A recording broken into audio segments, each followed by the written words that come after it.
Today we take a look at Limak Lara, an all-inclusive hotel located on Lara beach in Antalya. The hotel is themed around Japanese culture. Let's start with the rooms. We stayed in a family room which consisted of a king-size bedroom and 2 sofa beds. You enter from a level higher than the actual room. On the upper level you have a shower and toilet. The middle of the room has the sofa beds with the king-size bed located in the separate bedroom which has its own bathtub and ensuite. One thing I didn't understand is why no proper duvets were included. Instead you had a single thin sheet as a duvet. Also, the room didn't include a ironing board or iron. Now there are 2 balconies leading off the room. On the bedroom side you have a view of the neighbouring hotel and air conditioning equipment. On the other side you have a swim-up pool.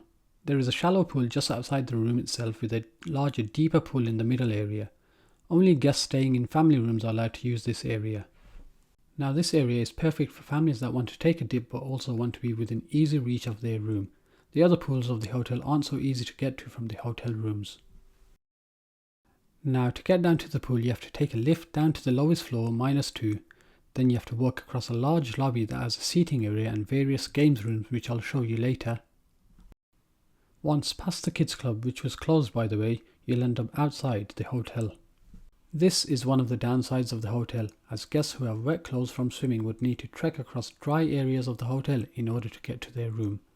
It's as though the architects of the hotel never planned for guests going from the swimming pool to their room. Once at the poolside, this is where the hotel shines. There are plenty of swimming pools for all ages. The main pool had music playing most of the time, and it's where they had games and other forms of water entertainment take place.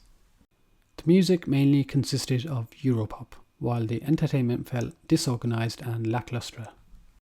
The hotel had the classic problem of no sunbeds being available due to people leaving their towels on them as a sign of reservation. I don't think any hotel worldwide has yet to crack this problem. If you've got an idea, leave it in the comments below. So this is one of the other pools. I think it's mainly for kids really. We've got a sign for the mini kids club, and there's a bit of a small park area here, and just behind that there's the beach. Let's go check that out. Got some more kids areas here. The beach had plenty of sun lounges unlike the pool area. They even had cabanas for hire. So in terms of sand quality, this is the type of sand we're talking about. It's not quite sandy sand, but it's not all pebbly. It's like small grains of stones and so on. So yeah, not the best but not the worst. They do have a beach volleyball area here, and just over there they've got a water sports rental area, so you could, if you're interested in any excursions, jet skis and so on. Let's go check out the pier. The pier was actually a great place to relax. I actually spent quite a bit of time there as it was quite relaxing, cycling between sunbathing, jumping in the sea and having a drink to cool off. They've included a fridge out here so you could, if you're feeling thirsty and can manage to open it the right way. As you can see, there weren't many people using this area, which made it a nice quiet area to relax. There was a beach bar if you needed something more than soft drinks. There was also a conveniently located toilet next to it. It's probably the most cleanest beach toilet I've ever come across. So just to the right of the lobby, you've got the main restaurant where all the buffet dinners take place. So you've got your breakfast buffet, lunch buffet, evening buffet, and then even a midnight buffet. The restaurant is laid out in an odd way.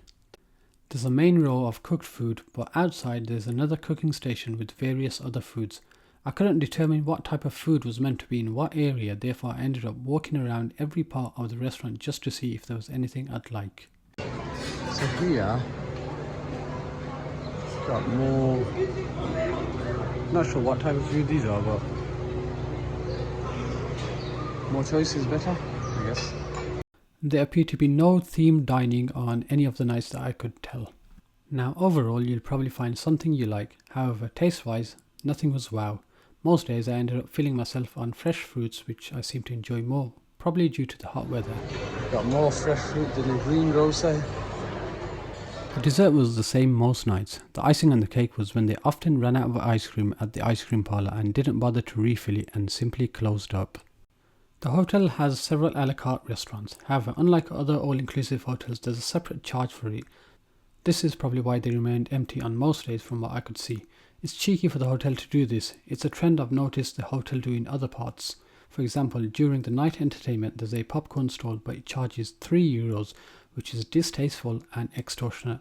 Other hotels I've been to would never ever think about charging for such minor items.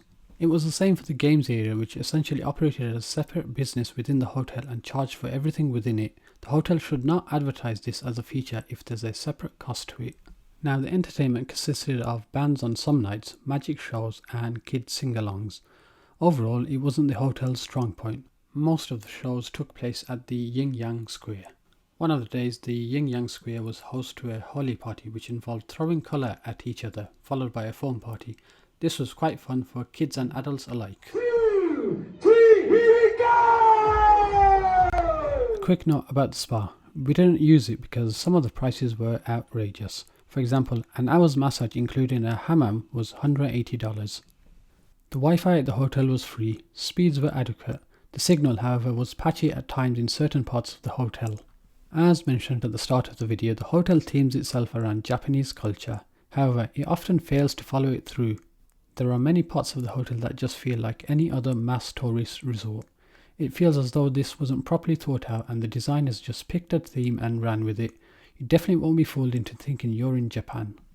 Overall, I would say this isn't a bad hotel. It does class itself as a 5-star resort. However, I think it's more of a decent 4-star rather than a 5-star.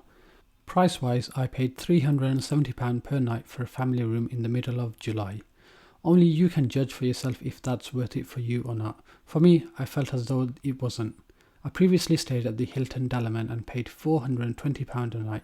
For a £50 difference, I felt the Hilton was a lot more value and was a true 5-star resort. In fact, I had such a good experience at the Hilton, it's one of the reasons why I decided to visit Turkey again. However, after the stay at Limak Lara, it's put me off coming back to the hotel or Antalya ever again. There are other reasons why I won't be back to Antalya, something which I'll go through in another video in the future. For now though, Limak Lara isn't a hotel I'd hurry back to. I'd give it a 3 out of 5 on this occasion.